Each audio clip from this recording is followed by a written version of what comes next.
नमस्कार दोस्तों। हम फिर से लौट आए हैं एक और नई खौफनाक कहानी के साथ। दोस्तों, हमारी वीडियोस पर रीच नहीं मिल रही है। प्लीज कृपया करके छोटा सा ही सही मगर एक लाइक और एक कमेंट जरूर करना। तो बढ़ते हैं कहानी की तरफ। ये कहानी अनन्या और आदित्य की है।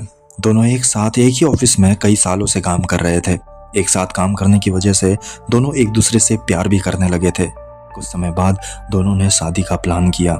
एक छोटे से चर्च में वह शादी करने के लिए गए, मगर उन्हें ये नहीं पता था कि उसी चर्च में उनके साथ कोई और एंटिटी भी कई समय से रह रही है। ये कहानी मेरी है। मेरा नाम आदित्य शुक्ला है। मैं कई सालों से अनन्या से प्यार कर बैठा था। हिम्मत करके मैंने जब उससे कहा कि मैं तुमसे प्यार करता हूँ, तो उसने भी कहा कि हाँ, मैं भी तुम्हें पसंद करती हूँ। उस समय तो मुझे लगा कि मैंने पूरा जहां को जीत लिया हो। कुछ समय बाद हमने डिसाइड किया कि हमें शादी कर लेनी चाहिए, पर इस चीज को लेकर मेरे पेरेंट्स बिल्कुल भी रेडी नहीं थे। इसलिए हमने डिसाइड किया कि हम किसी को बिना बताए एक दूसरे से चर्च में शादी कर लेंगे।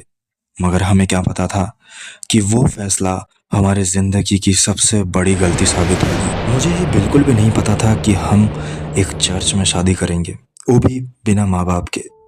मगर क्या करें, हालात ही कुछ ऐसे थे कि हमें वह डिसीजन लेना पड़ा। जब मैं और अनन्या गोवा के उस सेंट मैरी चर्च में पहुंचे, तो पता नहीं क्यों मुझे और अनन्या को वहां का एटमॉस्फेयर कुछ अच्छा नहीं लग रहा था। वैसे है तो वो एक श्रद्धा वाली जगह, मगर पता नहीं क्यों वहां की दीवार, वहां के फर्श, वो छत, वो सब देखकर मुझे ऐसा लगता था कि पता नहीं क्यों वो कुछ हमसे कहना चाहती हो। ये बात मैंने जब अनन्या को बताई तो अनन्या हंसकर कहने लगी कि अरे आदित्य, तुम भी कैसी बातें कर रहे हो, भला ये भी कोई चीज़ है क्या। वैसे मैं उन सब चीज़ों के बारे में तो बात करना नहीं चाहता, क्योंकि मैं वो सब चीज़ के बारे में मानता ही नहीं।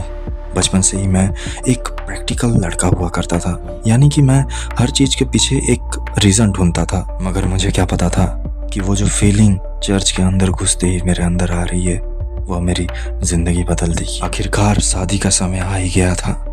मेरे दोस्तों ने उस चर्च को पूरी तरीके से सजा कर रखा था। ऐसा लग रहा था मानो उन्होंने खुशियों से चर्च को भर दिया हो। हर बार की तरह अनन्या उस दिन भी काफी खूबसूरत लग रही थी।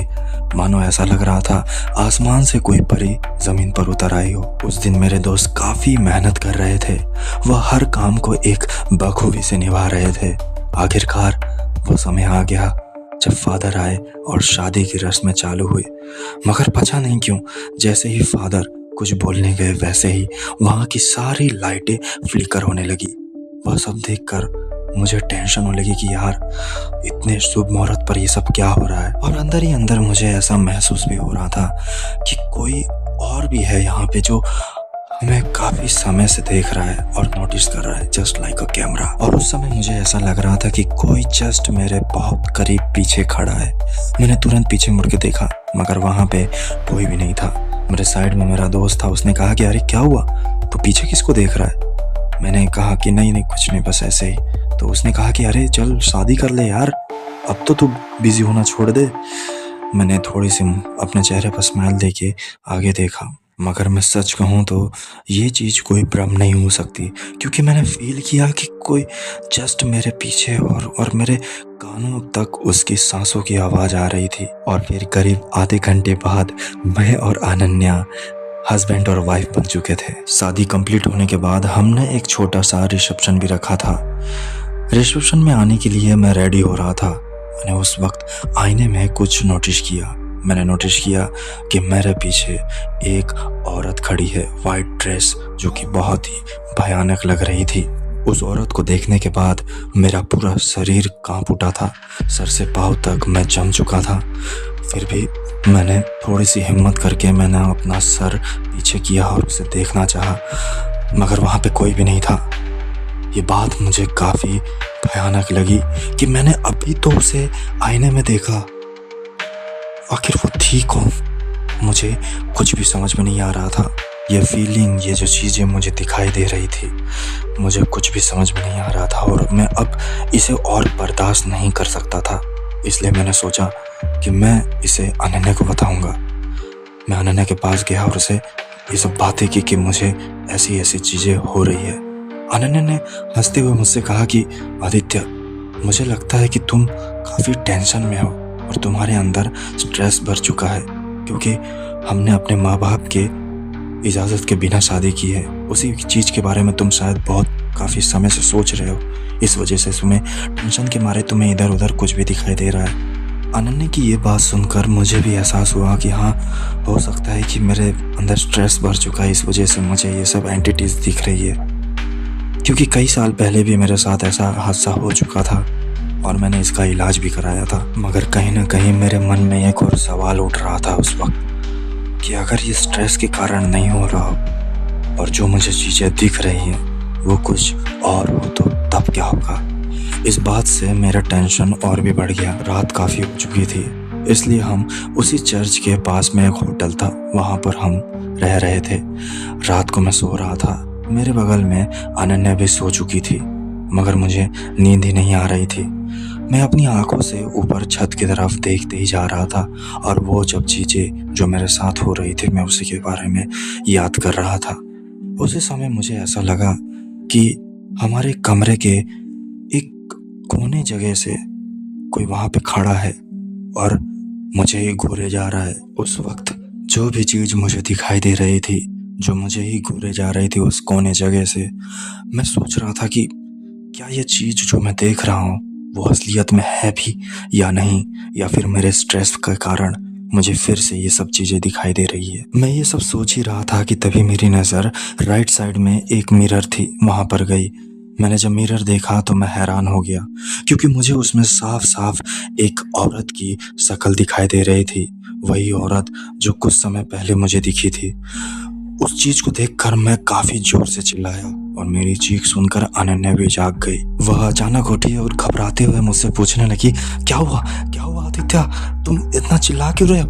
और तभी मैंने उससे डर भरी आवाज में कहा कि अनन्या, उस मिरर पर कोई है जो काफी समय से मुझे देख रही है। और अनन्या कहने लगी, कहाँ? वहां पर तो कुछ भी नहीं है। और मैंने जब वापस वहां पे देखा तो वहां पर सच में कोई भी नहीं था। और अनन्या उस वक्त मुझे समझाते हुए कहने लगी कि बेबी, मुझे लगता है कि तुम कई दिनों से सोए नहीं हो, तुम्हें ये सब चीजें दिखाई दे रही है, ये सब तुम्हारा वहम है। तुम एक काम करो, तुम शांति से सो जाओ, रुको मैं तुम्हारा सर में थोड़ा मसाज कर देती हूँ। उसके बाद अनन्या ने मेरे सर पर मसाज किया, जिससे मुझे काफ़ी रिलैक्स फील हुआ।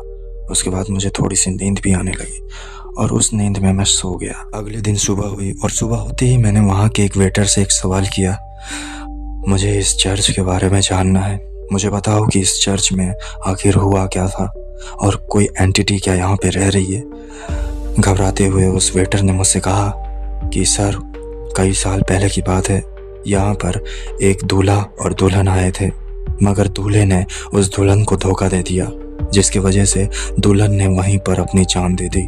और उस समय से आज तक वो चर्च एक हॉन्टेड चर्च बन चुका है। मैंने जब वेटर के मुंह से उस चर्च की सच्चाई जानी तो मैं उस समय हिल सा गया था। मैं काफ़ी टेंशन में आ चुकी थी कि जो चीज़ मुझे दिखाई दे रही है वो सच में एग्जिस्ट कर रही थी और मुझे ऐसा लग रहा था कि वो औरत मुझसे कुछ कहना चाहती थी।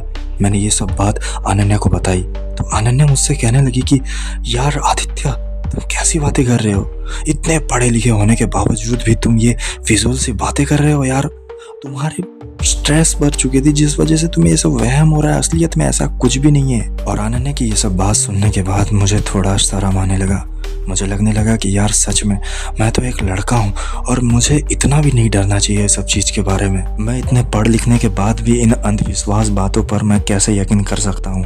और उस वक्त मुझे मेरी अनन्या की बात भी सही लग रही थी, मगर ये सब तो एक शुरुआत था। जो अगली रात होने वाली थी उससे मेरी पूरी जिंदगी बदलने वाली थी। और तीसरी रात अचानक से अनन्या मेरे सामने आई और कहने लगी कि आदित्य, मुझे सच में ऐसा लग रहा है कि मेरे अंदर कोई घुस रहा है और अब मेरी बारी थी उसका मजाक उड़ाने की। तो मैंने उससे कहा कि अरे अब तुम ये क्या फिजूल सी बातें कर रहे हो, और मैं हंसने लगा।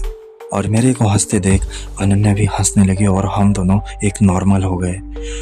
हम सो रहे थे, आधी रात के 3 बज रहे थे, तभी अचानक मेरी आँख खुली। उसी समय मैंने देखा कि अनन्या मेरी तरफ घूरे जा रही है अपनी आंखें खोलकर, और उस समय वो कुछ अजीब सी लग रही थी। उसकी आंखें लाल हो चुकी थी और एक पलक भी नहीं झपका रही थी। मुझे घूरने के अलावा। और अनन्या ने मुझसे कहा, आदित्य तुम्हें पता है मैं तुम्हारे साथ क्यों हूँ? और मैंने उससे कहा, अनन्या तुम क्या बोल रही हो, मुझे कुछ समझ में नहीं आ रहा है। और तभी अचानक अनन्या की आवाज़ चेंज हो गई।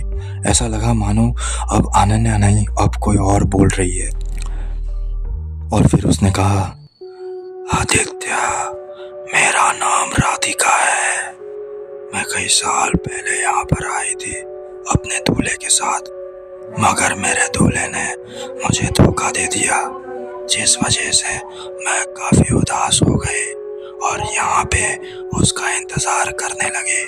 दिन बीते, हफ्ते बीते, महीने बीत गए, मगर मेरा दूल्हा लौट कर नहीं आया। उस चीज़ से परेशान होकर मैंने यहाँ पर अपने के अंदर जो औरत थी उसे सुनकर मेरा पूरा शरीर कांप उठने लगा।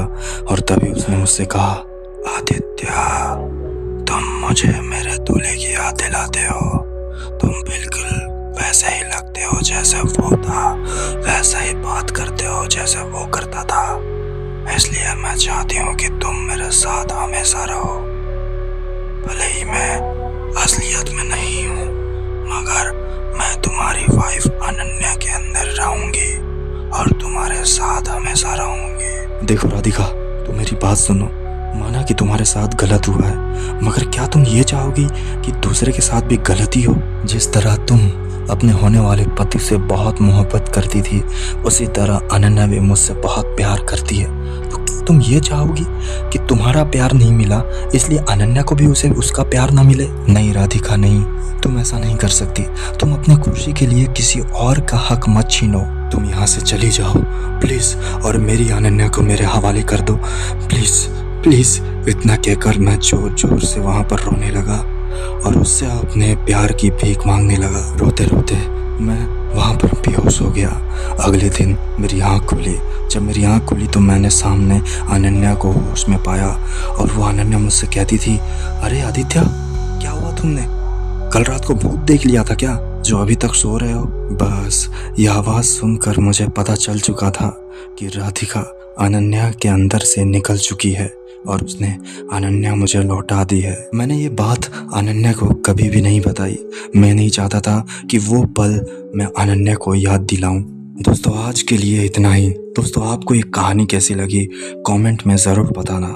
मिलते हैं बहुत जल्द अगले वीडियो में। तब तक के लिए डर का माहौल बनाए रखना।